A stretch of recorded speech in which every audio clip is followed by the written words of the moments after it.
Welcome to the debate.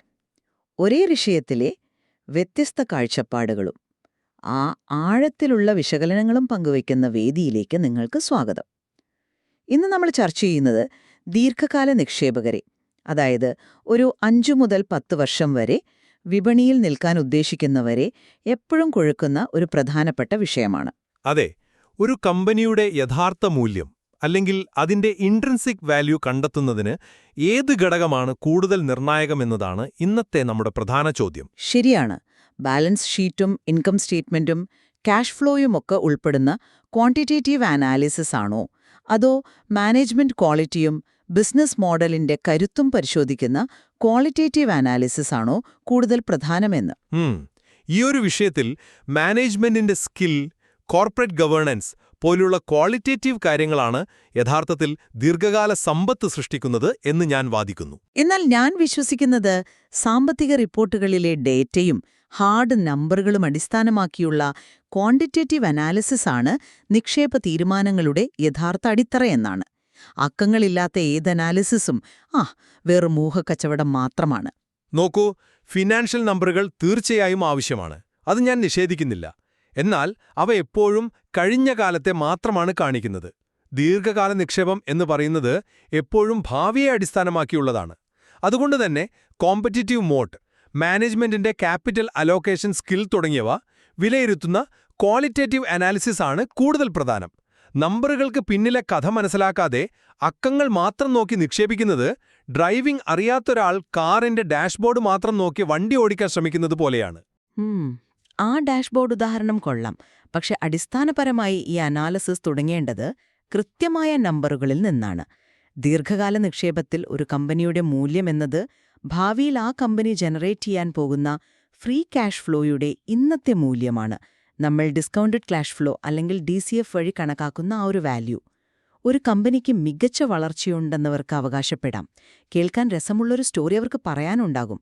എന്നാൽ അത് വാല്യുവേഷനിൽ പ്രതിഫലിക്കണമെങ്കിൽ അവിടെ കൃത്യമായ ഡേറ്റ വേണം.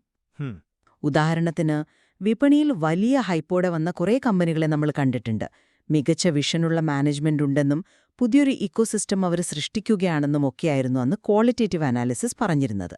എന്നാൽ അവരുടെ യൂണിറ്റ് എക്കണോമിക്സ് ശ്രദ്ധിച്ചാൽ... പക്ഷേ യൂണിറ്റ് എക്കണോമിക്സ് എന്നൊക്കെ പറയുമ്പോൾ അതിൽ പല കാര്യങ്ങളും... ഒരു നിമിഷം, ഞാനിതൊന്ന് പൂർത്തിയാക്കട്ടെ. അവർ വിൽക്കുന്ന ഓരോ ഉൽപ്പന്നത്തിലും അവർക്ക് നെഗറ്റീവ് ഗ്രോസ് മാർജിനായിരുന്നു. ഓപ്പറേറ്റിംഗ് ലിവറേജ് എന്നത് വെറും കടലാസിലൊതുങ്ങി. റിട്ടേൺ ഓൺ ഇക്വിറ്റി, ഡെപ്റ്റ് ടു ഇക്വിറ്റി റേഷ്യോ തുടങ്ങിയ മെട്രിക്കുകൾ അനലൈസ് ചെയ്യാതെ ഒരു കമ്പനിയുടെ മോട്ട് വിലയിരുത്തുക എന്നത് അസാധ്യമാണ്. ഒരു ബിസിനസ് എങ്ങനെ പണമുണ്ടാക്കുന്നു എന്ന് കാണിക്കുന്നത് നമ്പറുകളാണ്, അവരുടെ പ്രസന്റേഷൻ സ്ലൈഡുകളല്ല. അവിടെയാണ് എനിക്ക് വിയോജിപ്പുള്ളത്. നിങ്ങൾ ഈ നമ്പറുകളെ പൂർണ്ണമായും വിശ്വസിക്കാൻ കഴിയുന്ന, യാഥാർത്ഥ്യത്തെ അതുപോലെ പ്രതിഫലിപ്പിക്കുന്ന ഒന്നായിട്ടാണ് കാണുന്നത്. എന്നാൽ ഫിനാൻഷ്യൽ സ്റ്റേറ്റ്മെന്റുകൾ വളരെ എളുപ്പത്തിൽ മാനേജ്മെന്റിന് മാനിപ്പുലേറ്റ് ചെയ്യാൻ കഴിയും. ഇന്ത്യൻ മാർക്കറ്റിലെ തന്നെ IT മേഖലയിലുണ്ടായ ആ വലിയ സ്കാം ഒന്ന് ഓർത്തു നോക്കൂ. ആ കമ്പനിയുടെ ഫിനാൻഷ്യൽ സ്റ്റേറ്റ്മെന്റുകൾ വളരെ മികച്ചതായിരുന്നു. ഉയർന്ന ROE, വലിയ ക്യാഷ് റിസർവ്, ഡെപ്റ്റ് ഇല്ല. നമ്പറുകൾ മാത്രം നോക്കി ക്വാണ്ടിറ്റേറ്റീവ് അനാലിസിസ് ചെയ്ത എല്ലാവരും അതിൽ വീണു. അതെ, അതൊരു വലിയ തകർച്ചയായിരുന്നു. അതെ, യഥാർത്ഥത്തിൽ ആ ക്യാഷ് ബാലൻസ് ബാങ്കിലുണ്ടായിരുന്നില്ല. അവിടെ ക്വാളിറ്റേറ്റീവ് അനാലിസിസ് ചെയ്തിരുന്നവർക്ക് ചില റെഡ് ഫ്ലാഗുകൾ വ്യക്തമായി കാണാമായിരുന്നു. പ്രൊമോട്ടർമാരുടെ പ്ലെഡ്ജിംഗ് ശതമാനം കൂടുന്നത്, കോർ ബിസിനസ്സുമായി യാതൊരു ബന്ധവുമില്ലാത്ത റിയൽ എസ്റ്റേറ്റ് മേഖലകളിലേക്കുള്ള സംശയാസ്പദമായ അക്വിസിഷനുകൾ, ഇതൊക്കെ മാനേജ്മെന്റിന്റെ ഇന്റഗ്രിറ്റിയെ ചോദ്യം ചെയ്യുന്ന കാര്യങ്ങളായിരുന്നു. ഡാറ്റ എപ്പോഴും സത്യം പറയണമെന്നില്ല.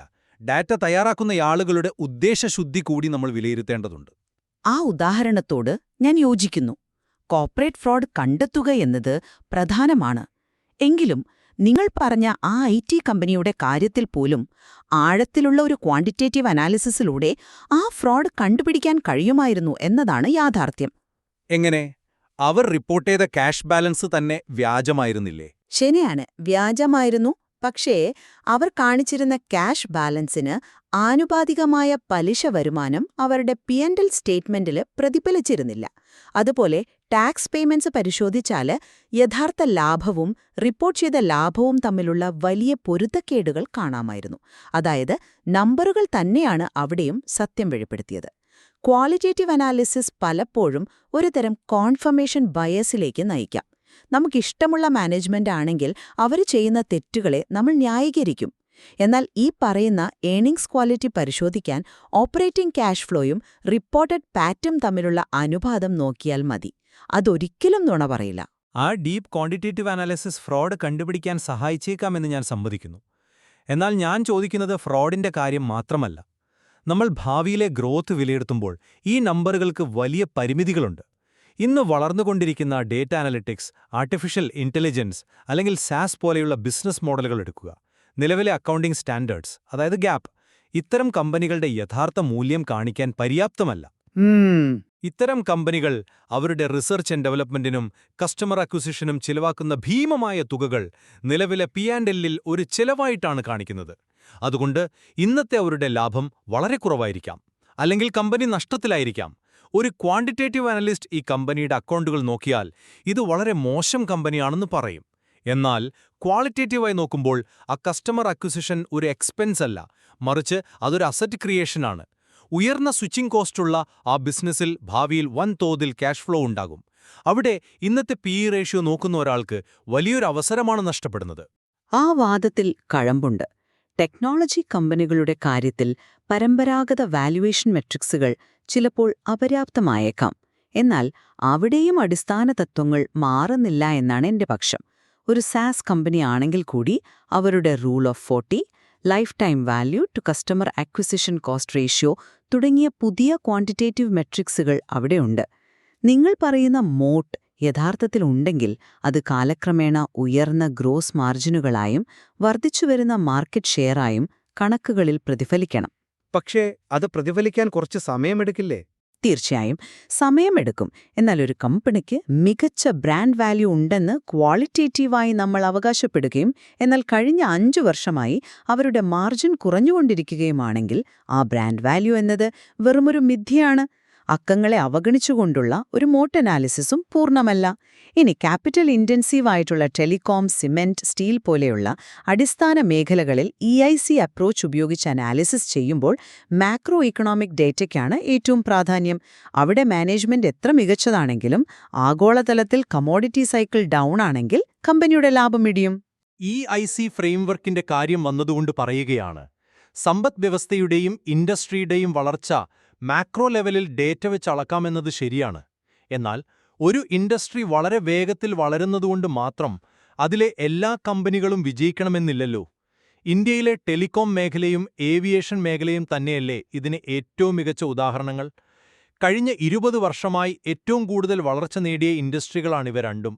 നമ്പറുകൾ വെച്ചു നോക്കിയാൽ ഈ മേഖലകളിലെ കമ്പനികളിൽ നിക്ഷേപിച്ചവർക്ക് വലിയ നേട്ടമുണ്ടാകേണ്ടതായിരുന്നു. അത് ശരിയാണ്. എന്നാൽ സംഭവിച്ചതെന്താണ്? ഈ മേഖലകളിലെ ഭൂരിഭാഗം കമ്പനികളും പാപ്പരായി. ഡാറ്റ കാണിച്ച വളർച്ചയുടെ ഗുണം നിക്ഷേപകർക്ക് ലഭിച്ചില്ല. കാരണം അവിടെ പ്രശ്നം ഇൻഡസ്ട്രി ഗ്രോത്തിലായിരുന്നില്ല, മറിച്ച് കമ്പനികൾ തമ്മിലുള്ള പ്രൈസിംഗ് വാർ, ഗവൺമെന്റ് റെഗുലേഷനുകൾ, പ്രധാനമായും മാനേജ്മെന്റുകളുടെ മോശം ക്യാപിറ്റൽ അലോക്കേഷൻ എന്നിവയിലായിരുന്നു. അമിതമായി കടമെടുത്തും തെറ്റായ ബിസിനസ് തന്ത്രങ്ങൾ ഉപയോഗിച്ചും അവർ സ്വയം നശിച്ചു. ഇവിടെ ആ വ്യവസായ മേഖലയിൽ ഭാവിയിൽ അതിജീവിക്കാൻ പോകുന്ന 1-2 കമ്പനികളെ കണ്ടെത്താൻ കഴിഞ്ഞത് അവരുടെ മാനേജ്മെന്റിന്റെ എക്സിക്യൂഷൻ സ്കിൽ വിലയിരുത്തിയ ക്വാളിറ്റേറ്റീവ് അനലിസ്റ്റുകൾക്ക് മാത്രമാണ്. പക്ഷേ എന്താ പറയുന്ന, നിങ്ങൾ ആ പറയുന്ന ക്യാപിറ്റൽ അലോക്കേഷൻ എന്നത് എങ്ങനെയാണ് നമ്മൾ വിലയിരുത്തുന്നത്? ഒരാൾ നല്ല രീതിയിൽ ക്യാപിറ്റൽ അലോക്കേറ്റ് ചെയ്യുന്നുണ്ടോ എന്നു മനസ്സിലാക്കാൻ നമുക്ക് വീണ്ടും നമ്പറുകളെ തന്നെ ആശ്രയിക്കേണ്ടി വരും. ഒരു പ്രൊജക്റ്റിൽ നിക്ഷേപിച്ച തുകയിൽ നിന്ന് എത്ര റിട്ടേൺ കിട്ടിയെന്ന് കാണിക്കുന്ന ROCE തന്നെയാണ് അവിടെയും മാനദണ്ഡം. ഒരു മാനേജ്മെന്റ് അവരുടെ കോർ ബിസിനസ്സിൽ നിന്നും ജനറേറ്റ് ചെയ്യുന്ന ഫ്രീ ക്യാഷ് ഫ്ലോ എടുത്ത് യാതൊരു മുൻപരിചയവുമില്ലാത്ത പുതിയൊരു മേഖലയിൽ നിക്ഷേപിച്ച് ക്യാഷ് ബേൺ ഉണ്ടാക്കുമ്പോൾ ക്വാണ്ടിറ്റേറ്റീവ് മോഡലുകൾ കൃത്യമായി റെഡ് സിഗ്നൽ നൽകും. അതായത് മാനേജ്മെന്റിന്റെ ക്വാളിറ്റി എന്നു പറയുന്നത് അവ്യക്തമായൊരു സങ്കല്പമല്ല. അവരുടെ കഴിഞ്ഞ 10 വർഷത്തെ സാമ്പത്തിക തീരുമാനങ്ങളുടെ ട്രാക്ക് റെക്കോർഡാണ്. നമ്മൾ മാർജിൻ ഓഫ് സേഫ്റ്റി എന്ന ആശയം നിക്ഷേപത്തിൽ ഉപയോഗിക്കുന്നത് തന്നെ ഇത്തരം റിസ്കുകൾ കുറയ്ക്കാനാണ്. അസറ്റ് ബാക്കിംഗ് ഉള്ള കുറഞ്ഞ മൾട്ടിപ്പിളിൽ ട്രേഡ് ചെയ്യുന്നൊരു കമ്പനി വാങ്ങുമ്പോൾ അവിടെ മാനേജ്മെന്റ് ശരാശരിയാണെങ്കിൽ കൂടി നിക്ഷേപകന് ഒരു ഡൗൺസൈഡ് പ്രൊട്ടക്ഷൻ ലഭിക്കുന്നുണ്ട്. ഇത് കാൽക്കുലേറ്റ് ചെയ്യുന്നത് തികച്ചും കണക്കുകൾ വച്ചാണ്. നിങ്ങളാ പറയുന്ന മാർജിൻ ഓഫ് സേഫ്റ്റി എന്ന കൺസെപ്റ്റ് പരമ്പരാഗത വാല്യൂ ഇൻവെസ്റ്റിംഗിൽ വളരെ പ്രസക്തമാണ്. എന്നാൽ ഇന്നത്തെ ലോകത്ത് വലിയൊരു റിസ്ക് വരുന്നത് വാല്യുവേഷനിൽ നിന്നല്ല, മറിച്ച് ഡിസ്റപ്ഷനിൽ നിന്നാണ്. ടെക്നോളജി അതിവേഗം മാറിക്കൊണ്ടിരിക്കുകയാണ്. ഇന്നത്തെ ഒരു മികച്ച കമ്പനിയെ നിർവചിക്കുന്നത് അവരുടെ പഴയ ലാഭത്തിന്റെ കണക്കുകളല്ല, മാറുന്ന ലോകത്തിനനുസരിച്ച് പിവറ്റ് ചെയ്യാനുള്ള അവരുടെ കഴിവാണ്.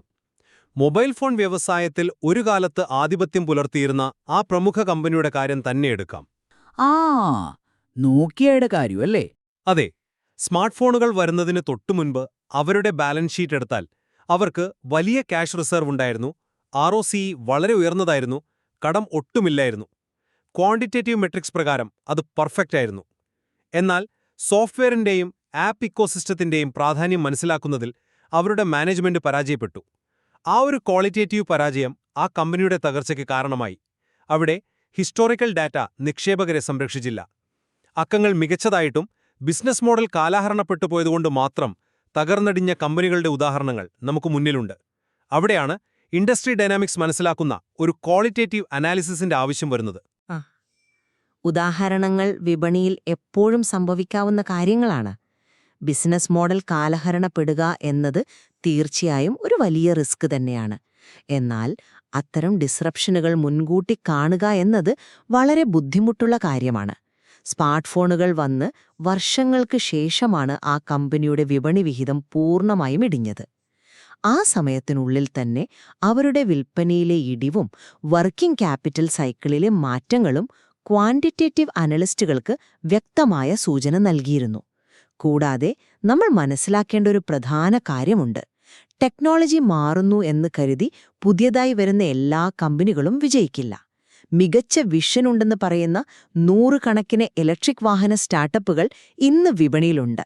തീർച്ചയായും ക്വാളിറ്റേറ്റീവായി നോക്കുമ്പോൾ ഇവർ ഭാവിയിലെ മാറ്റത്തിന്റെ വക്താക്കളാണ്. എന്നാൽ അടിസ്ഥാനപരമായ കടബാധ്യതയും ക്യാഷ് ഫ്ലോ പ്രശ്നങ്ങളും കാരണം ഇവരിൽ 90% കമ്പനികളും അടുത്ത 5 വർഷത്തിനുള്ളിൽ പൂട്ടേണ്ടിവരും. അതുകൊണ്ട് കേവലം ഭാവിയിലെ സാധ്യതകളെക്കുറിച്ച് വാചാലരാകുന്നതിനേക്കാൾ നിലനിൽപ്പിന് ആവശ്യമായ ബാലൻസ് ഷീറ്റ് സ്ട്രെങ്ത് ആ കമ്പനിക്ക് ഉണ്ടോ എന്ന് പരിശോധിക്കുന്നതാണ് ദീർഘകാല നിക്ഷേപത്തിലെ യഥാർത്ഥ സംരക്ഷണം. നോക്കൂ, ബാലൻസ് ഷീറ്റ് സ്ട്രെങ്ത് പ്രധാനമാണ്, ഞാനത് നിഷേധിക്കുന്നില്ല. ഒരു ബിസിനസ്സിന് നിലനിൽക്കണമെങ്കിൽ ക്യാഷ് വേണം. പക്ഷേ നമ്മളൊരു കാര്യം മനസ്സിലാക്കണം. ഒരു കമ്പനിയുടെ സാമ്പത്തിക കണക്കുകൾ എന്നത് ഒരു മരത്തിന്റെ പഴങ്ങൾ മാത്രമാണ്. എന്നാൽ ആ മരത്തിന്റെ വേരുകൾ എന്ന് പറയുന്നത് നമ്മൾ ഈ ചർച്ച ചെയ്യുന്ന ക്വാളിറ്റേറ്റീവ് ഘടകങ്ങളാണ്. കമ്പനിയുടെ corporate culture, R&D pipeline, supply chain നെറ്റ്വർക്കിന്റെ കരുത്ത്, കസ്റ്റമർ ലോയൽറ്റി എന്നിവയാണ് ആ വേരുകൾ. വേരുകൾ ശക്തമാണെങ്കിൽ മാത്രമേ ഭാവിയിലും മികച്ച പഴങ്ങൾ, അതായത് ലാഭം ഉണ്ടാകുകയുള്ളൂ. കഴിഞ്ഞ 10 വർഷത്തെ ഡാറ്റ മികച്ചതാണെന്നത് അടുത്ത 10 വർഷത്തെ വിജയത്തിന് യാതൊരു ഗ്യാരണ്ടിയും നൽകുന്നില്ല. ദീർഘകാലാടിസ്ഥാനത്തിൽ സമ്പത്ത് സൃഷ്ടിക്കാൻ നമ്മൾ ഇൻട്രിൻസിക് വാല്യൂവിനെ ഒരു സ്റ്റാറ്റിക് നമ്പറായി കാണാതെ കമ്പനിയുടെ കോമ്പറ്റിറ്റീവ് അഡ്വാൻറ്റേജുകൾക്കൊപ്പം വളരുന്ന ഒരു ഡൈനാമിക് ഫിഗറായി കാണണം. അതിന് ക്വാളിറ്റേറ്റീവ് വശങ്ങൾ ആഴത്തിൽ പഠിച്ചേ മതിയാവൂ. നമ്മുടെ ഈ വിശദമായ ചർച്ചയിൽ നിന്നും ഒരു കാര്യം വ്യക്തമാണ്.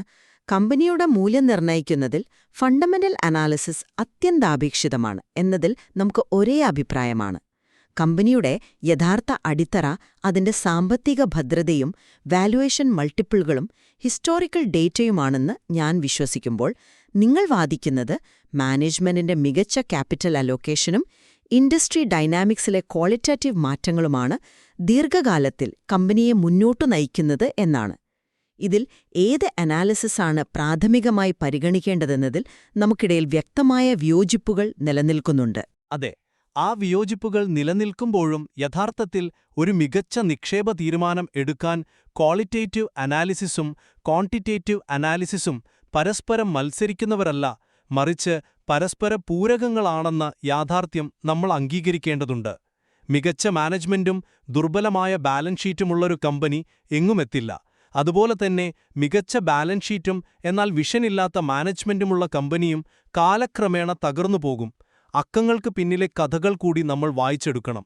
തീർച്ചയായും ഫണ്ടമെന്റൽ അനാലിസിസ് എന്നത് വളരെ വിശാലമായൊരു വിഷയമാണ്. ക്വാണ്ടിറ്റേറ്റീവ് ഡേറ്റകൾ എങ്ങനെ കൂടുതൽ സൂക്ഷ്മമായി വിശകലനം ചെയ്യാം എന്നതിലും, അതുപോലെ മാനേജ്മെന്റ് ക്വാളിറ്റിയും കോർപ്പറേറ്റ് ഗവേണൻസും എങ്ങനെ കൃത്യമായി അളക്കാം എന്നതിലും ഇനിയും ഏറെ പഠനങ്ങൾ ആവശ്യമാണ്. ഇന്ന് നമ്മൾ ഉന്നയിച്ച വാദമുഖങ്ങളിൽ നിന്ന് ഈ സങ്കീർണമായ വിഷയത്തെ വ്യത്യസ്ത വീക്ഷണകോണുകളിലൂടെ സമീപിക്കാൻ നമ്മുടെ ശ്രോതാക്കൾക്ക് കഴിഞ്ഞിട്ടുണ്ടാകുമെന്ന് കരുതുന്നു. ആത്യന്തികമായി ഈ 2 അനാലിസിസുകളും എങ്ങനെ സംയോജിപ്പിക്കണം എന്നത് ഓരോ വ്യക്തിയുടെയും റിസ്ക് എടുക്കാനുള്ള കഴിവിനെയും നിക്ഷേപ തന്ത്രങ്ങളെയും ആശ്രയിച്ചിരിക്കുന്നു. അതെ, തീർച്ചയായും. കൂടുതൽ സവിശേഷമായ ഇത്തരം ആശയങ്ങളുമായി നമുക്ക് വീണ്ടും സംവദിക്കാം. ഈ വേദിയിൽ പങ്കെടുത്തതിന് നന്ദി. ശ്രോതാക്കൾക്കും നന്ദി.